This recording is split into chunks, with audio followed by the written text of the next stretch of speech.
So it's the NFL playoffs. We are in the NFC AFC championship round. A lot of crazy things happened last week. I mean, in my opinion, I thought that was the greatest divisional round in NFL history. I don't know if y'all agree, but that's just my feeling. All right. So the first topic we're gonna talk about just our, our reaction from last week or our biggest take from last week. So the first person gonna start us off is Carl. So Carl, just give us biggest takeaway from last week. My biggest takeaway is probably everybody's takeaway, period. Mahomes is really him. Mahomes is really that guy. I accidentally seen a stat where it said when Mahomes' win probability is below 5%, he's 3-1 in the playoffs. You know how crazy that is?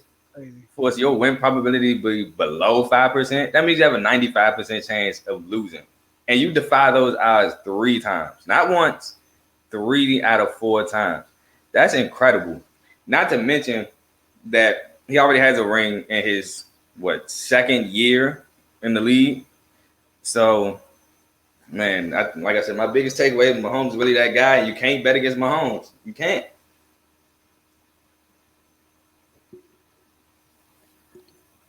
You know, that's cool.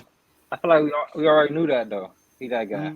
Okay. Like, you know. But my biggest takeaway, I'm not gonna knock that. My biggest takeaway is opposite. A-Rod is not that guy. That's my biggest takeaway. I mean, think about it. Think about it. When he first emerged as one of the top quarterbacks was when he went to the Super Bowl. Mm-hmm. And the thing about it is, he seemed unstoppable. I mean, I believe that he won MVP that year. I believe as well, didn't he? Not that I year. believe.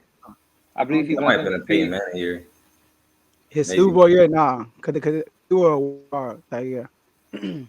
So the thing, well, he played against my squad. This is why I was firsthand watching. You know, I'm still a fan that year when he went to the Super Bowl. We was the number one defense that year. Mm. Number one in yards per game and in scoring. We were shutting people down. This dude threw for 300 yards on us, 111 passer rating, and 3 touchdowns. Like he shredded us for real. You know, he got up to a big lead on us and he killed us. Then he goes on to win not one, not two, but 3 MVPs. Mm. Well, how many rings he got ever since the first one? He don't got no more. He's been a big upset. Like the guy can't get it done. Like people gonna say, you know, it was fluke, it was the special teams. But all he had to do was score one more touchdown. That's all he had to do. He scored an early touchdown and he couldn't get nothing else. He didn't play bad or terrible. He didn't make the play to lift his team. We saw a guy like Brady bring his team back from a big deficit. Like it's this A-Rod just I don't know. He complains a lot about what's going on in the Packers, what's like what he this and that. He make it seem like he about to leave, then he don't leave, then just like I don't know, man. I had a lot of high praise. Like, you know, Stephen A said he a bad man. He's not. He's a bad regular season man. You know, you know, the last guy I seen like this was like Peyton Manning. Peyton Manning used to kill in the regular season until he got that Denver team. You know, a great defense and offense pretty much, and he took over. A-Rod has yet to do that ever since 2010, and it's what 2022. Like Mm-hmm. it's embarrassing, man. It's embarrassing. Like it's embarrassing. Yeah, I agree with you, Javon. But that's not my biggest takeaway. But I agree with both of y'all. Both of y'all said the truth. Mahomes is that guy. But like Javon said, that's not surprising. I mean, I don't think none of us were surprised the Chiefs still won that game. like, even though we were all like, "Oh my gosh," but we weren't like, "I can't believe that happened," because that's what we expected from I ain't Mahomes gonna that day. lie. With 13 seconds, I was kind of surprised they went to OT. Now look, I had a shock reaction, but after that happened, I wasn't like then I wasn't talking Oh about yeah. it. If Like anybody can I do was, it, they can do it. you know, I was more so saying the Bills, like, what are y'all doing? More than Patrick Mahomes. And one thing too, Carl, I want to address for Patrick Mahomes. the media is giving Patrick Mahomes all this credit, which is well deserving. But we got to recognize he's playing with one of the best tight ends in NFL history, number one. And the Bills, even though they're at a number one defense, that was terrible defense on those 13 seconds. So Mahomes didn't really make magic. They were wide open both times on both of those Could you? plays. All But the right, good but thing about Mahomes, I will let me say before you say that, you probably about to say what I'm about to say. The good thing about Mahomes is this: he was poised. You know, they actually had his heart rate. They show his heart rate, whatever, and he was super calm in that moment. You know, he was actually more worried when he didn't have the ball. That's what they showed his heart rate. He was more worried when he didn't have the ball versus those last 13 seconds. You know, so that's the good thing about Mahomes. He's very poised. He found the man and everything. But he playing with Travis Kelsey, man. We gotta recognize that too. We gotta get them props too. All right. But my okay. biggest go ahead. I was gonna say, if you remember back to my first time on the show, I said that he's playing with arguably the best tight end in the league and arguably the best receiver in the league, which is why I still thought the Chiefs were the best team in the league because of star power. So I trust me, I give them that credit. But you can also say that the Bills defense probably played too conservative in fear of Mahomes and that team bombing them deep to win the game as opposed to OT, which is just another feat of Mahomes. Yeah, Fact. and another thing I want to say, you gotta give Mahomes the credit too, because he makes throws that most quarterbacks can't. Most Oh quarterbacks yeah. have to like set their feet and then throw it. He makes like crazy throws. He twists like he just tossing it, and it gives them that opportunity to actually catch and run and be open like that, because he don't have to take that much time to set his feet to throw them passes. So it's like a combination. It's a deadly combination for real. Mm-hmm. Yeah, see, I'm okay with that. I'm all for him getting credit, but we also got to give credit to Kelsey. I heard like I know Carl, you do talk about him. I know last week you said who gonna guard Kelsey, but when you look at the media, they don't talk about Kelsey. He said, "Man, Mahomes did it again. Mahomes." Yeah, but Kelsey called that play. He did. He didn't want to. He didn't want to call that one. You know, so he Yeah. needs to get credit. And Pat, you're right, Javon. Patrick Mahomes is like Aaron Rodgers, talent wise, on a mixture of Tom Brady's poise, which is a dangerous person. So my biggest takeaway is this though, is the Titans, man. Like the Titans, I wasn't because the reason why I wasn't surprised about A Rod, I picked them to lose. I picked them to lose. I picked Mahomes to win. But when it came to the Titans, they I felt like they lost that game versus the Bengals winning that game, in my opinion. All right. And it's because you got this dude, Derrick Henry, who got hurt less than 3 months ago. He broke his foot. I mean, he's supposed to be out for the year. This dude did all this extra stuff, probably running hills, running on treadmills, doing this extra jabbing just to get to the playoffs for them to put the ball in Tannehill hands more than him. That makes no sense. I get a notification before the game. They said that Derrick Henry was at full strength. Derrick Henry gonna have no limitations, but yeah, he only ran the ball 20 times in a close game. It never been a situation where down by 10 points or 14, stuff like that. It was a nickel game all game. So they had things to run, but they didn't. Like for example, the first play of the game, Carl. I know you said it was a great play by the defender. It was a great play, but it was also a bad pass. He had his mind made up before he left the huddle. If you Mm-hmm. watch that play, he did not bite off the play action. He sprinted straight to Julio off break.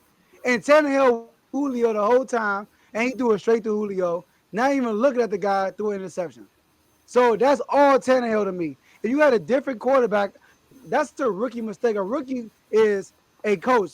Coach tell you what you're gonna do, and you just follow the play. You don't adjust. You don't make no different reads. You just do what the coach tell you to do, and that's exactly what Tannehill did. And then also the offensive coordinator irritated me. It was one time when they got 3 runs. Oh, you know what I'm talking about? Derrick Henry got a first down. The second play, he got the first day play, he got 10, he got a first down. Then he got like 9 yards, and then your guy Foreman, right? He Yeah, I'm got he got 75, he got 75, somebody that's over 70 yards, as long as you run of the year. And what they do the very next play, put in 10 like, come on, bubble screen. what y'all doing? What y'all doing? Even that play, It was a great look, another great play by defender, but also a bad mistake by Tannehill. He like the defender didn't even go to Tannehill. He sprinted to the running back, and guess what he did? Throw it Receiver, in the slot second. receivers Receiver, above the my bad, screen. not receiver. You're right, but like I said, above the screen. So listen, that's why I'm a big thing on Tannehill leaving and they get A-Rod.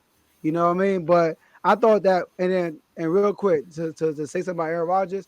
Aaron Rodgers, he was like you said, Javon, 2010, he was more of a risk taker. He was more of a risk taker. He wasn't eyeing one guy. Also, you look at Aaron, you see Aaron Rodgers today.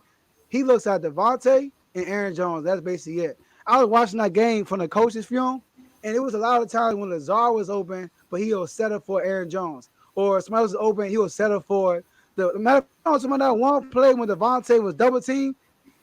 It was the safety was basically guarding two receivers. Both of them was open on the left side of the field, but he threw it to Devontae Adams on that left. And then also that drive when they got the false start and they had to settle for that. They had to settle for a field goal. That drive, he threw it to Aaron Jones on second down. He had Lazard wide open on the out route. Yeah, He got settling for Aaron Jones and Devontae. and So, that probably would have won the game. but without it's funny because without Devontae, his numbers are better because he spreads the ball around. When Devontae's on the field, he's eyeing Devontae now, and that was his issue. So my biggest takeaway though was the Titans. I got some pushback with Javon, not with what he said, but what he said about Brady. How did Brady lead that comeback? Please tell me how he threw one touchdown the whole game, but let it come back.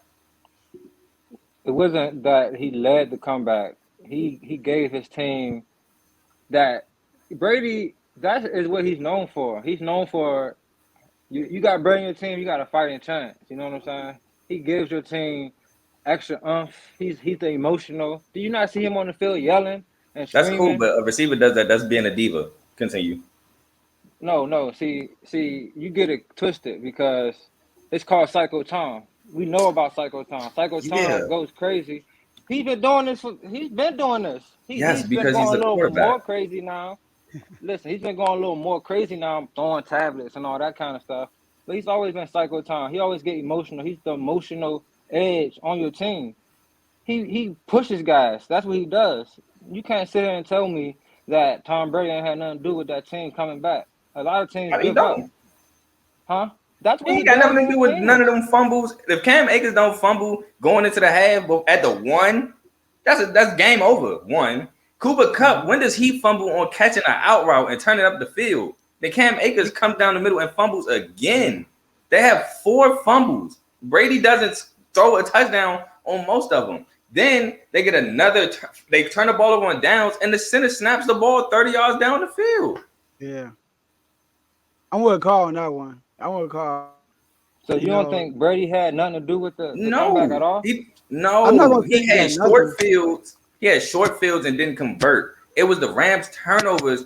And bro, I said it during the game a lot. The Rams were really trying to sell Matt Stafford for some reason. I don't know why. Everybody was like, you know what? We're gonna push this narrative that Matt Stafford's not a winner in the playoffs. We're gonna do whatever we can to make sure that Matt Stafford loses. And it didn't work.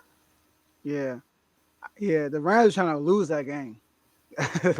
I'm like, but I'm with Carl on that one. I don't think Tom. I want to say he had nothing to do about it. He did throw that touchdown to Mike Evans, and he's a leader. At the end of the day, his presence alone helps the team. But Facts. like Carl said, the Rams are basically giving that game away. It was like I mean, but the deep like They think was about it. fumbling. Like Tom Brady cost that game for real because Von Miller forced a fumble. And then right Facts. after that, they fumbled a snap. And Tom Brady got better field position after that. So that's why I look at Tom Brady, man. I don't feel bad for him. Everybody keeps saying like he got these injuries and stuff. That's how he won last year. He won last year because he ran into all these injuries. They ran Man, into a broken ribs, Drew Brees, basically. the Chiefs You didn't know, have their tackles. Neither exactly. one. Mahomes got You talking about pressure the last year? most. Last year, yeah. That was fluke last year because he didn't have a squad. His punter was cheese. His punter was punting the ball like Exactly. 20 yards down the field. It was bad. And It was nobody bad. said nothing. It was just all Brady, Brady, Brady. But that's what I'm saying. Like Brady, Leonard Fournette on 4th and 1 should have been tackled in the backfield. Broke a tackle, scored to tie the game up. Nobody said, "Oh, what a run by Leonard Fournette." It's Brady led this comeback. No, Michael Gay missed a 43-yard kick. This is a Pro Bowl kicker. He missed a 43 or 47-yard kick short. It was on the money. It was short. Yeah. I also saw a lot of guys dropping passes too in that game.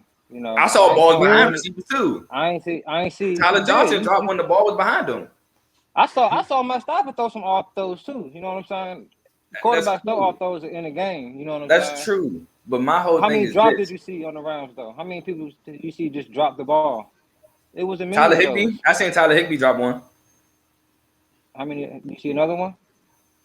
Not that I remember, no. But like I said, Brady was throwing some balls behind too. He was though. Brady is known for throwing some balls behind in his career nowadays. You know what I'm saying? Later in his career, he's been doing that. He's been doing that all year, Joe, like missing throws. They have games he make the throws. So, but Brady, I'm telling you, without Brady on that team would never even came back like that. Like Brady gives you firepower. Brady. He lights a fire under you. He makes you go out there and fight and go hard. He do one of them type of players. You know what this sounds like? This sounds like saying Tim Tebow was the reason the Broncos made the playoffs that year. This is exactly what this sounds like because he's such a leader and you just get behind a guy like Tim Tebow. I can't give you that.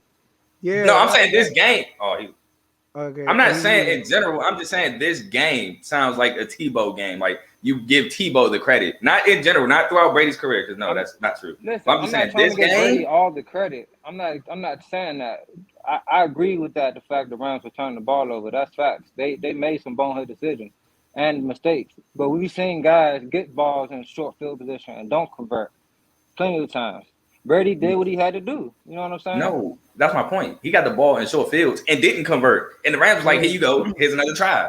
And he scored after that, though. So no, Leonard Fournette scored. That's what I'm saying. Leonard Fournette ran it in. He threw one touchdown the entire game.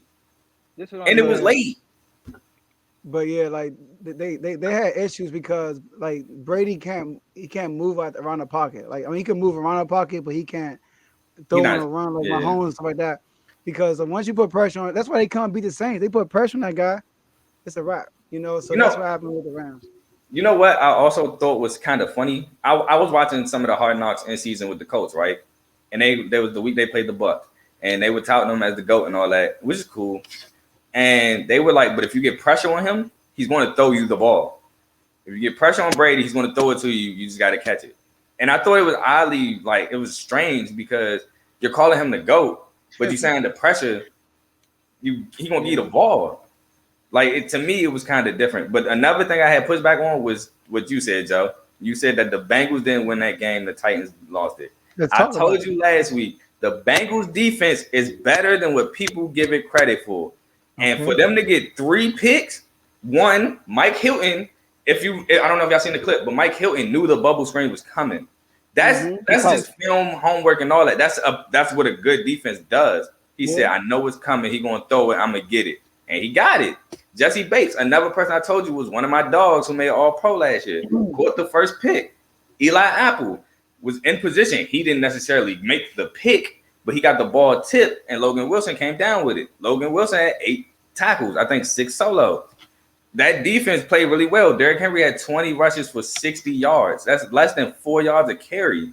That's like 3 yards a carry. Nobody has done that since we did it last year in the wild card round of the playoffs. Normally, Derrick Henry lay on you. Thank you, Javon. They ain't run him enough. Derrick Henry killed you in the fourth quarter. That's when he exactly. But he was running in the fourth. That's when he got most of his yards from. Okay. Exactly.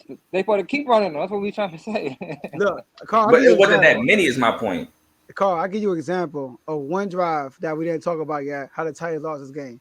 The game is tied 16-16. Imagine you, the Bengals won 19-16 because of an interception by Tannehill, right?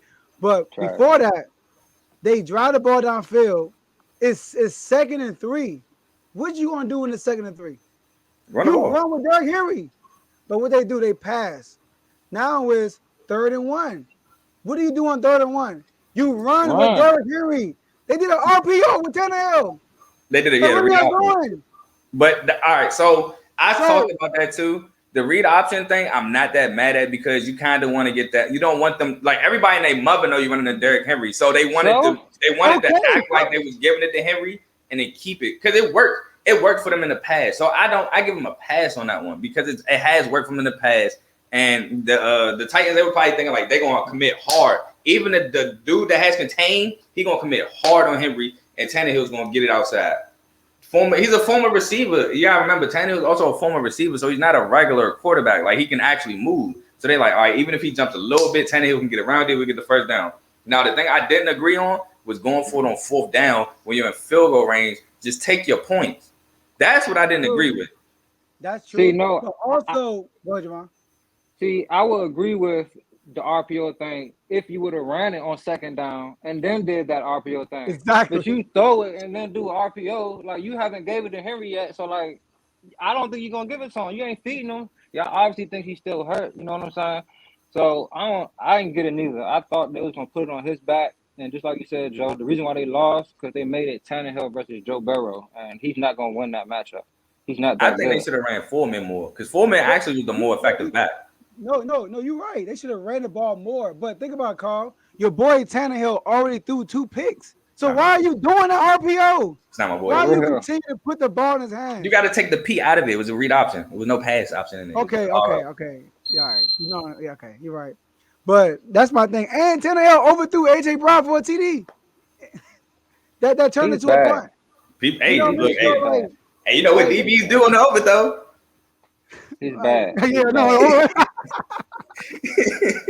I'm locked down. I know, right? I'll be like, you ain't do nothing. I just before we switch the topic, I just feel like people deserve to get the Bengals defense deserve more credit. Yes, okay, they could have ran the ball more because they ran the ball, I think, a total 24 times.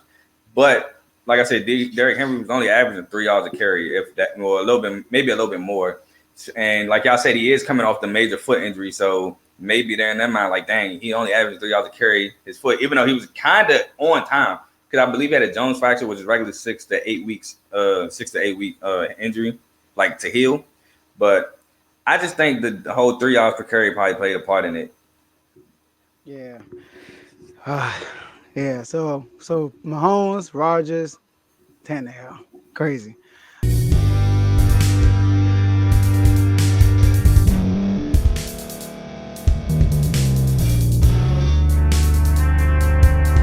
Thank you for staying to the end. We really appreciate that. If you are listening to this on you or watching this on YouTube, we would like for you to like this video, subscribe to the YouTube channel, and hit the notification button so you can be notified next time we put out a video.